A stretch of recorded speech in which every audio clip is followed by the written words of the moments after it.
5-ში ჩემი აზრით გარკვეული იქნება, რომ ნაცების ეს 4 ოქტომბრის გეგმა ჩაფლავდა.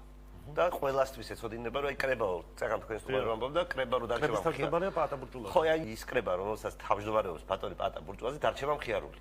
ეს იქნება 4-ში საღამოს, ან 5-ში დილით გარკვეული. მთელი ეს კამპანია მდგომარეობს იმისთვის, რომ აი როგორ გითხრათ, ნაცები ჰაეროვნად გაქრნენ, იმიტომ რომ 5 ოქტომბერს ნაცებს არ იქნებათ არც ნომერი. არ იქნებათ არც საბიუჯეტო დაფინანსება, არ იქნებათ პარტია. ყველაფერს თავი დავანებთ. არ ეყოლებათ ადგილობრივ თვალთვალაში ხალხი. რა არის ის, რომლის შემდეგაც ჩვენ ჩავთვლით, რომ ამის მერეც ნაცმოძრაობა გრძელდება. შეიძლება იქ ვიღაც ადამიანებმა, ანაწითლიძემ, სანიკიძემ, ვიღაც ვინც აქტიურობენ და ხვდებით, რომ უნდათ პოლიტიკაში დარჩენა.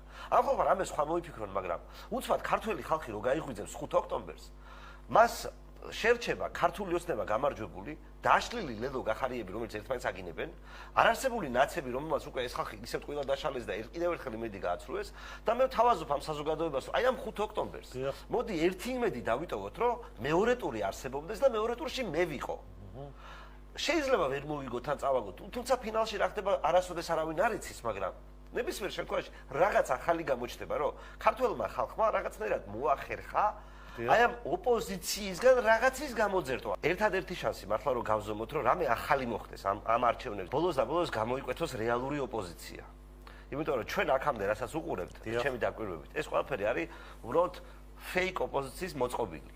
ანუ ფეიქ ოპოზიცია რას ნიშნავს? იმას კი არა რომ არაგინებს ბიძინა ივანიშვილს ან ხოცებს არ მოწავს. პირიქით ამას გაათმაგებული ენერგიით აკეთებს, იმიტომ რომ დამაჯერებელი იყოს, რომ ხალხმა სხვა რამე არ იფიქროს. ეს როგორ იქნება კაცო ფეიქი, ნახე რას აგინებს ბიძინას.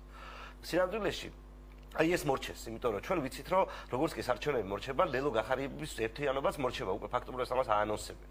ანუ რა დარჩება მომრჩეველს ამ არჩევნების შემდეგ? ვითომ რაღაც ფეიქ ერთობა, რომელიც შეუკრეს, რომელიც დიდი ალბათობით პირველივე ტურში წააგებს, ყოველ შემთხვევაში მათი პროცენტი მაჩვენებელი იქნება იმისი, რომ ის ხალხი კონკურენციის გამწევი არავისთვის არ არის. ვიცი როგორ იმედგაცრუება ძლდება საქართველოს მოსახლეობას, როგორც ნაცების მხრიდან, ისე ლელო გახარიას რაღაცა უცნაური კოალიციიდან და ვთავაზობ მათ და მოუწოდებ მათ, რომ მართლა თვალი გაახილეთ, შეხედეთ რა პოლიტიკური სპექტრია, სულ რეალურად არსებობს 3 კანდიდატი, ლელოს კანდიდატი, ბატონი კუპრაძე, ბატონი კალაძე, რომელიც უკვე დიდი ხანია მესამე ვადაზე მიდის და მე გირჩის კანდიდატი, რომელსაც 10 წელია მიცნობთ, 10 წელი ამ პროფესიას დავახარჯე და ვერავინ ვერ დამიდასტურებს ერთ საჯაროდ ნათქვამ ტყუილს. თამამისად, მე ძალიან თამამაჩემელია უთხრა თბილისელებს, რომ მართლა გაახილეთ თვალი და 5 ოქტომბრისთვის რამე მომგებიანი კოზირი მაინც და ბოლოს მინდა